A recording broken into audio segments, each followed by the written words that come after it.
Good afternoon and welcome, ladies and gentlemen. Thank you for joining us here at this press conference to present the preliminary statement of findings and conclusions by the international observers for yesterday's local elections here in Ukraine.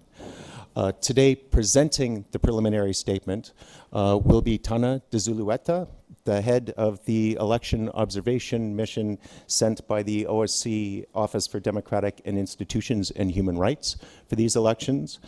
Ms. Gudrun Moser-Törnström, who is the head of the delegation from the Congress of Local and Regional Authorities of the Council of Europe, which also consists, as I understand, of members from the Parliamentary Assembly of the Council of Europe and from the European Union's Committee of Regions.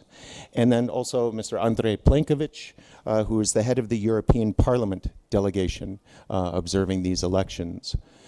Now, we will have time after the presentations for questions from the media, and so we will move on to that later. But for now, I will hand the floor to Ms. Dzulueta.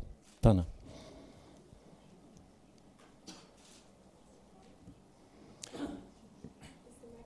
Yeah, it's the little microphone-looking button at top.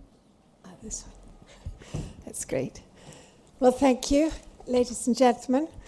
As Mr. Reimer mentioned, this is indeed a statement of preliminary findings and conclusions. As you know, we base our assessment of the campaign, the voting, the counting, and the tabulation. But the tabulation is still ongoing. I would also like to remind you that this assessment was made to determine the election's conformity with OSCE commitments and Council of Europe standards, as well as international obligations and domestic legislation. This election, by common consensus, is important. It was so important that the OSCE was approached and asked to send a full observation mission, and we are present in large numbers.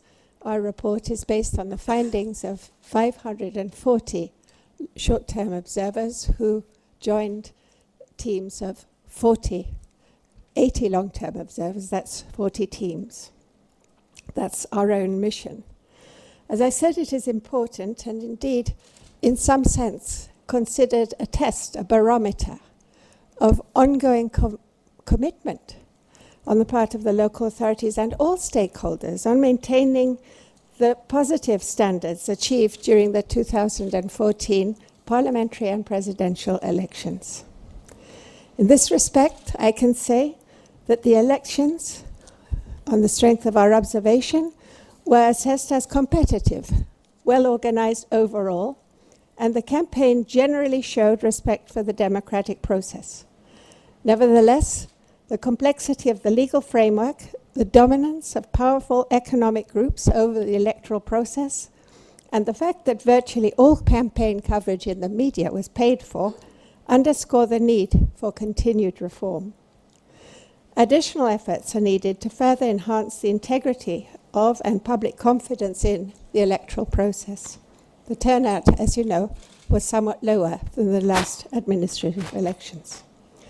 The voting and counting, as observed so far, has been seen as transparent and orderly overall, despite the lack of clarity in the procedural provisions in the new law. The elections took place in a challenging political and economic, as well as security environment, and it was characterized by a political backdrop of constitutional reform and a process aiming at decentralization. The context was characterized also by the illegal annexation of the Crimean Peninsula by the Russian Federation and the temporary control of parts of the territory of Donetsk and Luhansk Oblast by illegal armed groups. This made it impossible overall for close over 5 million voters to vote at all. The election law was adopted less than 4 months before the election. This in itself is not in conformity with the Council of Europe standards, but it was also adopted in a non-inclusive manner. Overall, the legal framework falls short of some OSCE and Council of Europe commitments and recommendations. Hence our call for further reform. As for the election administration, we are able to assess that the CC operated collegially overall, meeting legal deadlines, and made efforts to ensure the vote across the country. Cases of decision-making, however, along political lines, evasion of open discussion during sessions and other forms of arbitrary decision-making were observed by territorial election commissions, who also had great problems in many localities with the issue of printing and delivering ballots. As you know, elections were not held in a number of localities, and this was largely attributed to huge problems with the distribution and the completion of the ballot printing process. As for the voter registration, we were able to confirm, as we did in the last elections, that all stakeholders trust the system. However, the law does not provide for voting by internally displaced persons. The restrictive interpretation and inconsistent implementation of candidate registration rules hindered the right for candidates to stand on an equal basis in several instances, which was contrary to Council of Europe and OSCE commitments. These problems persisted throughout the pre-election period and affected the equal opportunities of candidates. In a number of instances, the OSCE observed decisions taken with respect to the registration of certain candidates along politically motivated lines and designed to exclude candidates or political forces from participating in the elections. Often, however, the courts and the Central Election Commission intervened to restore the rights of candidates. The campaign environment was competitive, as I noted, and parties did have, voters had a wide array of parties and candidates to choose from. However, regulation on campaign finances remains unenforced and unclear and insufficiently transparent. We will be able to report further on that in our final report. In some areas, and we regret this, the campaign was marked by threats and even physical attacks targeting candidates or campaign workers. The media sector. As you know, we observed the media. We monitored 7 national channels and a number of regional channels as well.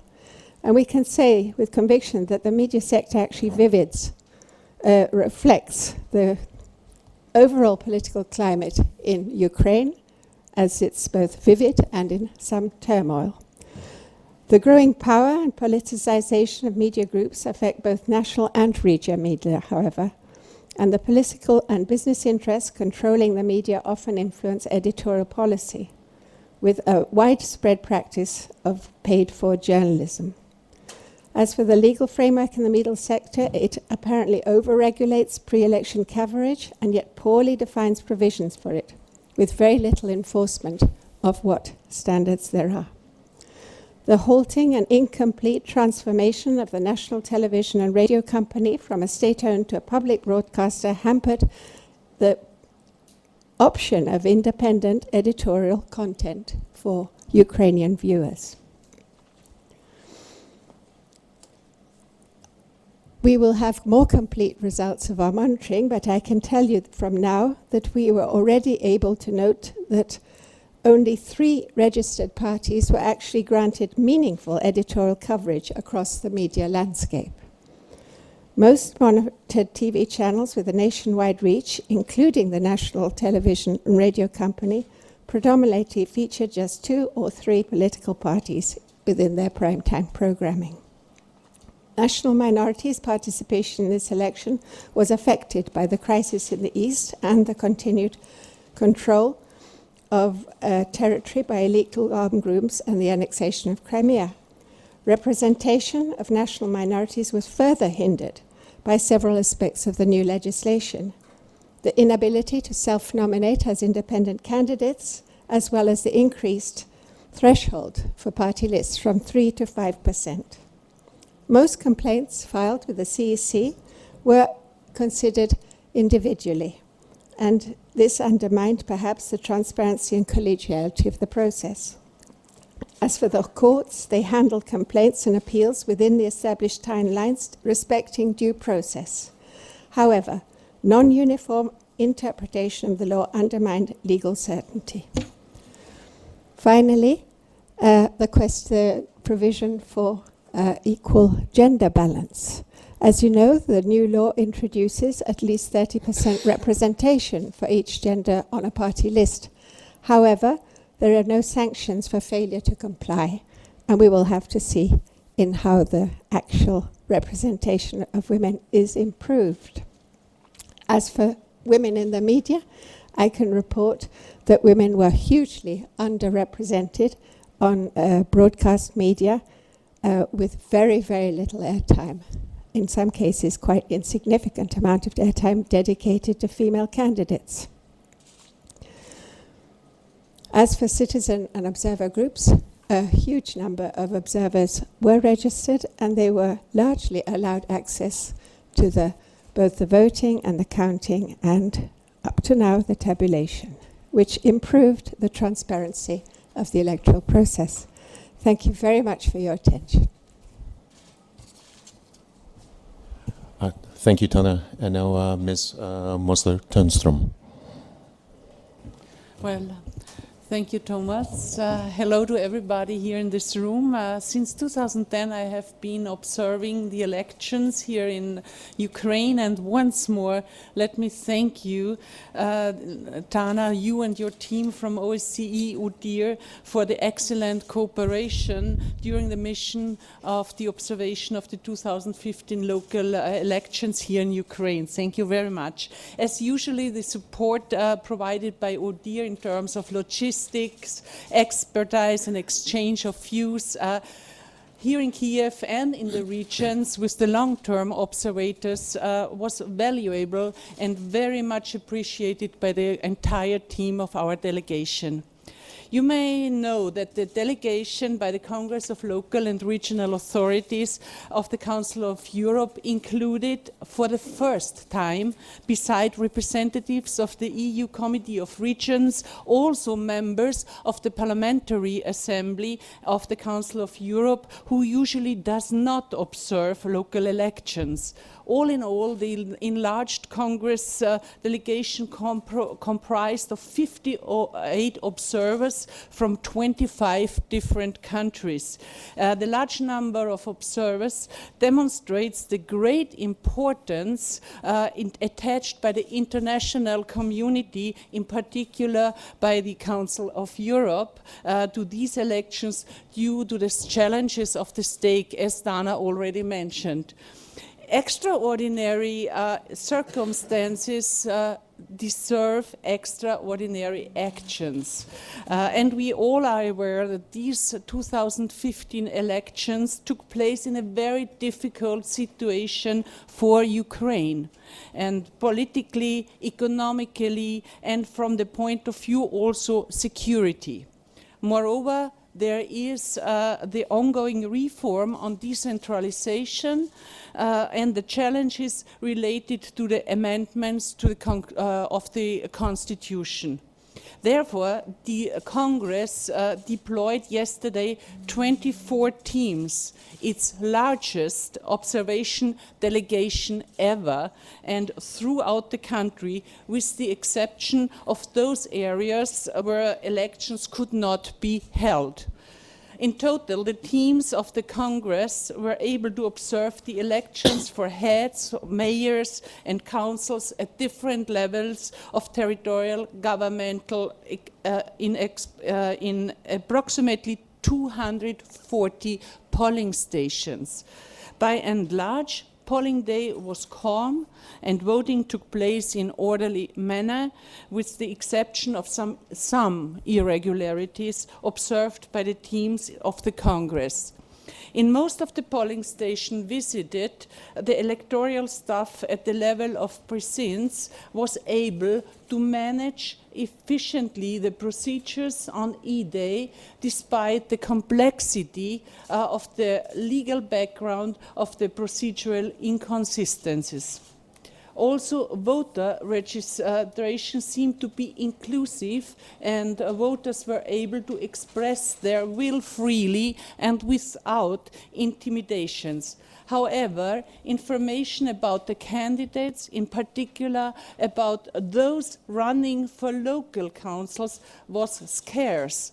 In elections, where voters are supposed to decide through their ballot on local politics, not national issues, this is not a detail.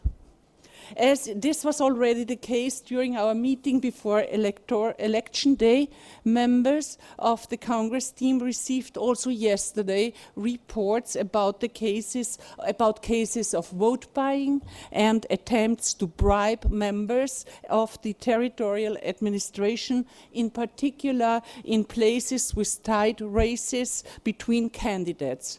In this respect, the fight against corruption, notable against corrupt practices during electoral campaigns, is a key element of the ongoing reform in Ukraine. It is true.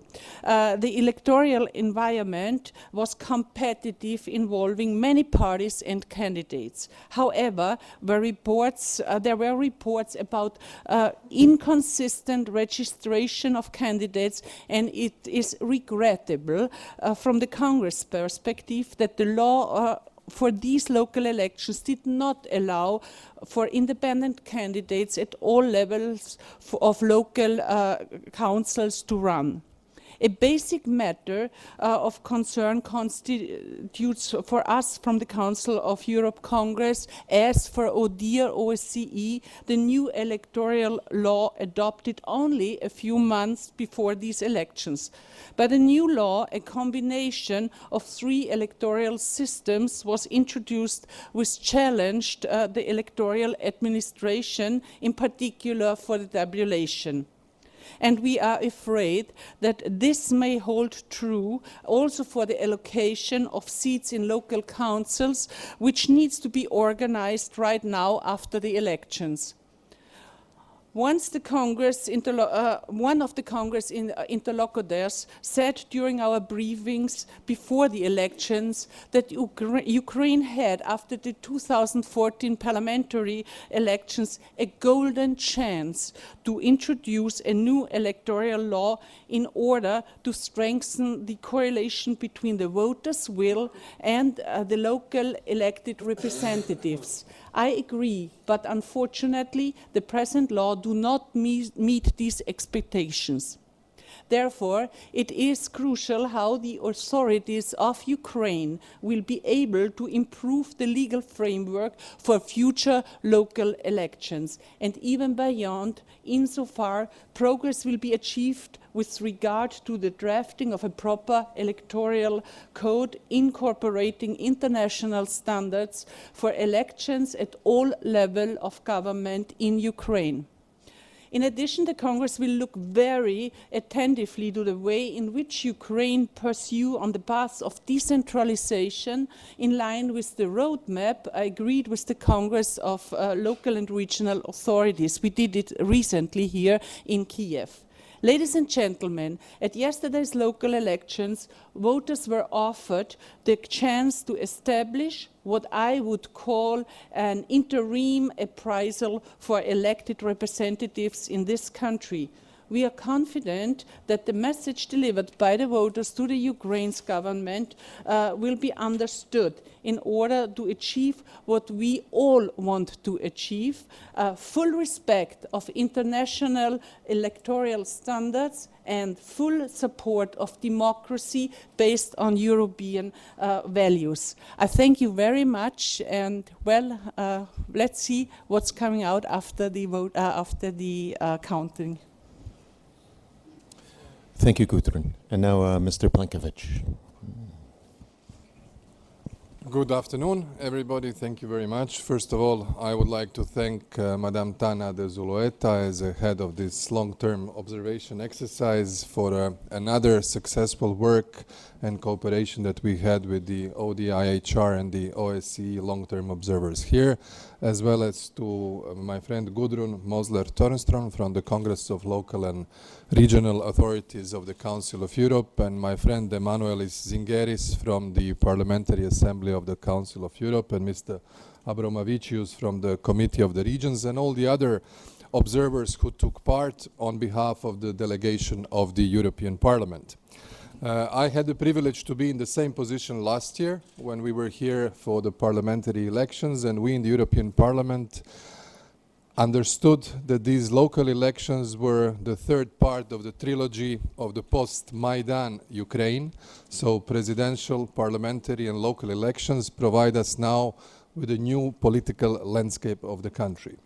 We were very pleased to participate in this observation exercise upon the invitation of Chairman of Verkhovna Rada, of Mr. Groisman, and thus making an unusual gesture from the point of view of the European Parliament, because this is only for the third time in the history of the observation missions of the EP that we are monitoring local elections. Before Ukraine, the European Parliament did the similar contribution to the democratic developments in Kosovo and in Georgia.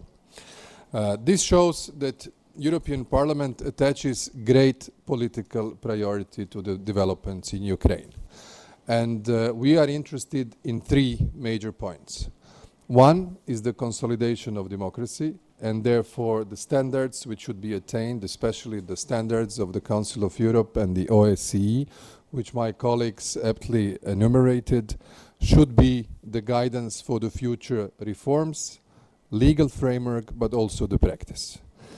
The second is that we want the local elections, especially the future participation of the internally displaced persons, and that is 1.5 million people who could not take place in these elections, as well as all those Ukrainians who are living currently under the temporarily occupied territories of Donetsk and Luhansk oblasts, as well as of Crimea, to take part in the future when the security conditions are ripe and when the new legal framework is established for the vote to take place in those areas, thus ensuring the peaceful reintegration of all Ukrainian territories. And our third message is that every electoral challenge is another step towards greater Europeanization of Ukraine. I'm also speaking in my capacity as a chairman of the Parliamentary Association Committee between the European Union and Ukraine, and we shall be here already next week to discuss a variety of horizontal reforms which are being undertaken by the Ukrainian authorities, and we want to help this particular process. We understand that these elections really took place in a very specific political, security, economic, social and humanitarian context. As I said, the post-Maidan Ukraine has the chance to become a modern European family member. This is why we are here for. The shortcomings which we noticed in this electoral process should be an incentive for the Ukrainian authorities at all levels to be vigorously addressed and rectified, whether when it comes to the passing of the new legislation, improving the existing one, or improving the practices. This is essential in the context of the political conditionality and the road map towards the European Union. What I would also like to stress is that we would like to thank all of the Ukrainian authorities which we met during our stay here, from the president to the Precinct Electoral Commission members, which showed openness, which showed transparency, and which showed engagement in cooperating with our observers in this particular exercise.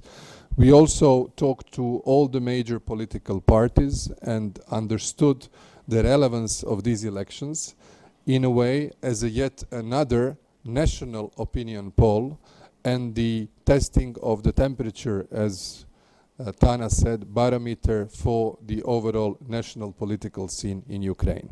Therefore, the democratic standards should be cherished and implemented in a manner which will be adequately and satisfactorily valued by the European Union as well as by the OSCE and the Council of Europe.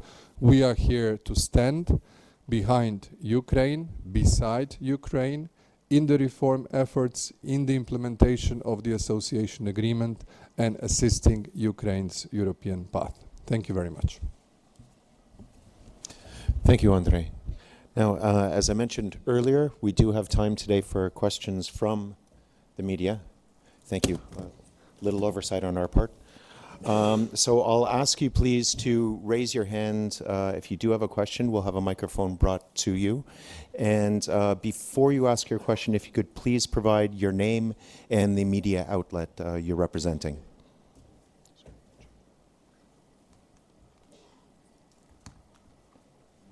German Press Agency, Deutsche Presseagentur. Ms. Desoleta, could you please comment on the elections not taking place in Mariupol and Krasnoarmysk? What has happened there in your opinion, and what does that mean for the elections?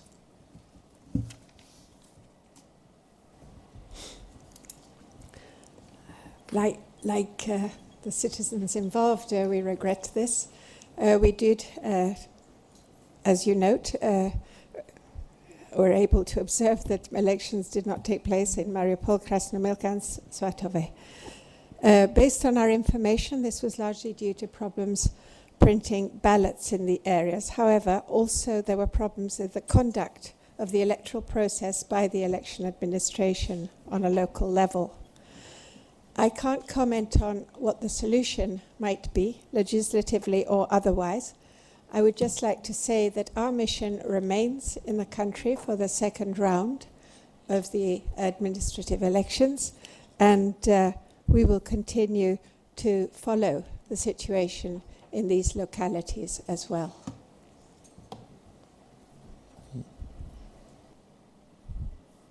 All right, thank you. There's a woman at the back. Just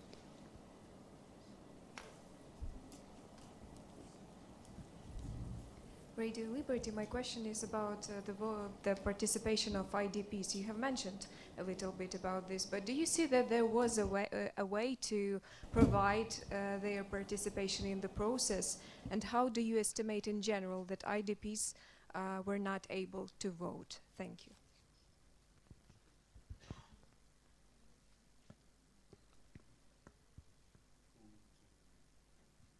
Sorry, is your question addressed to any particular panel member or no? General question. Well, the question of IDP voting was brought to our attention during our observation of the campaign by NGOs and on some instances by IDPs themselves. As you know, 3 legislative proposals were tabled, but they were not discussed.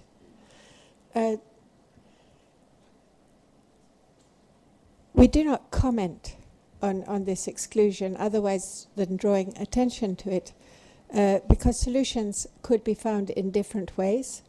We do not know if it will be addressed in future legislation, but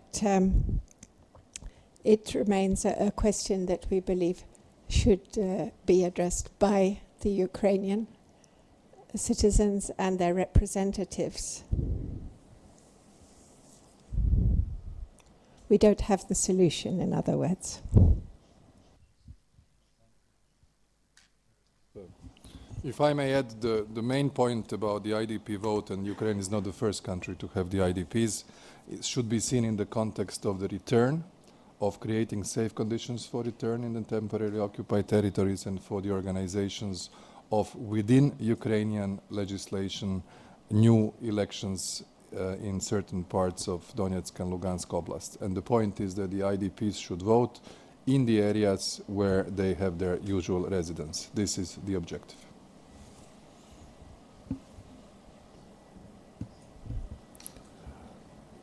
Further question? Yes.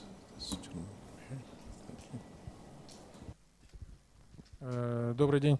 Дмитро Левось, украинский меридиан. Вопрос такой. Некоторые украинские политологи перед выборами заявляли, что это самая грязная и самая неорганизованная кампания. Вы можете согласиться с таким утверждением? Спасибо.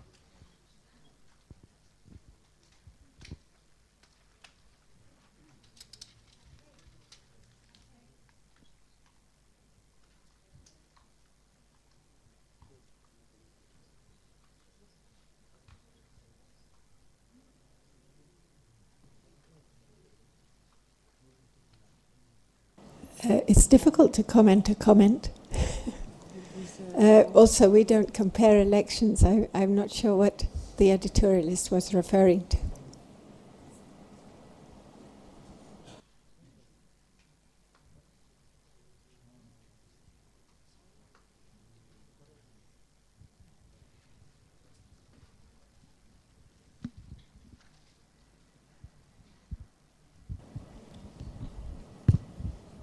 Mr. Plankovic, what is in your eyes I'm the sorry, most could you- encouraging? Could you just, sorry, your name, please, sir? Miroslav Franzov, I am a member of the delegation of European Parliament, and I am a member of this group EU Ukraine in European Parliament. I'm So really- my question is to my colleague. I'm sorry, excuse me, but for the press conference, I'm sure Mr. Plenković would be glad to speak with you after the things here, but for today with the press conference, we're limiting questions to the media. So I sorry. cannot pose the question? I think you could pose a question, as I said, to Mr. Plenković afterwards, but I'm sorry, not during this part of this afternoon. Thank you. No problem.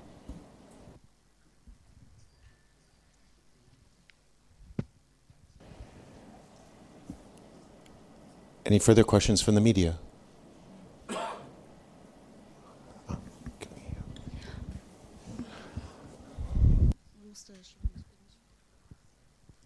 My name is Andre Benson. I'm from a Danish student magazine called Europe.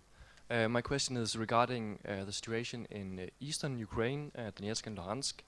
And my question would be, what would the minimum requirement be in order to conduct local elections there so far as the situation is? And yeah, you're free to answer who want best.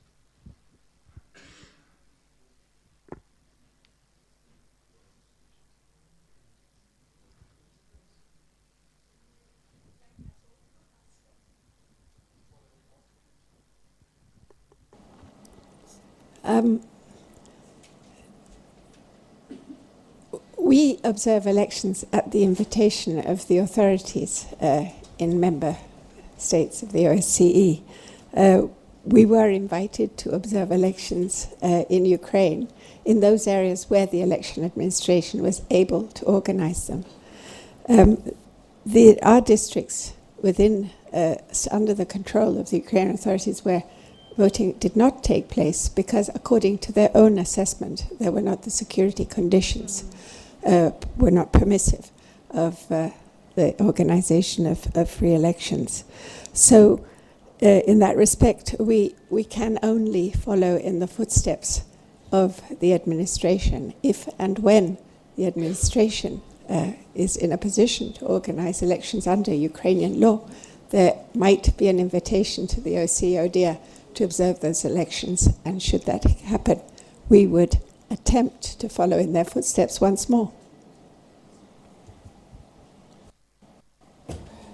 The same answer I could give because we are also invited to follow elections, so I just follow your answer. There's nothing more to add, and it's also a security question.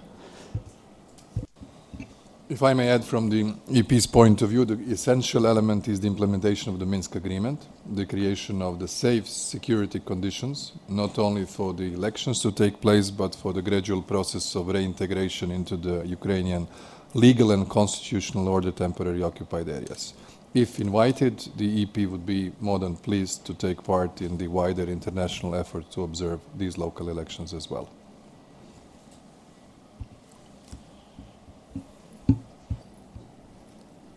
Any other questions this afternoon? Sorry. Yes. Доброго дня, телеканал 1+1, Юлія Вебер. Я би хотіла, щоб ви якимось чином підсумували ваші загальні враження від цих українських виборів. Чи можна справді їх назвати прозорими?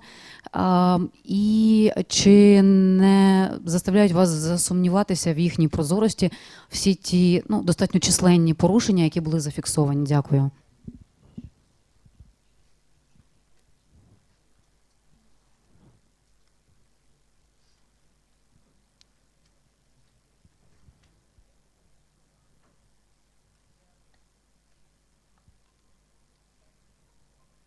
Well, I start this time.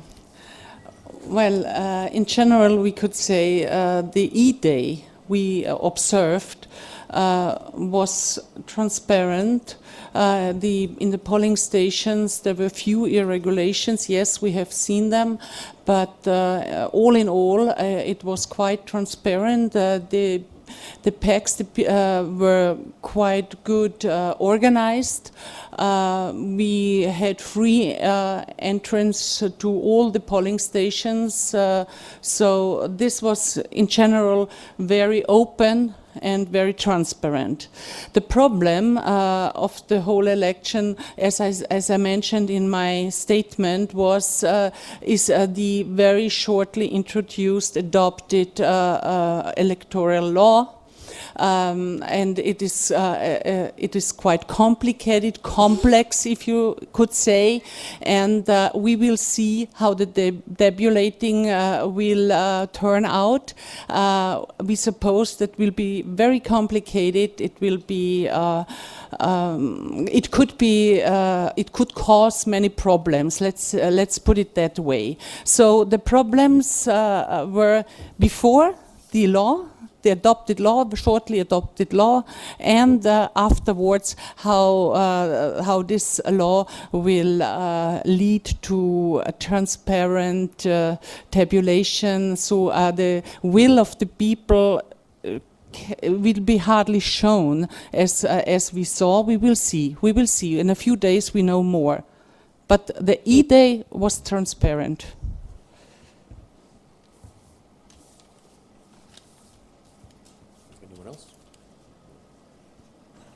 I don't think there's much to add to that. As my colleague noted, polling day was positive where the elections were able to be held in general.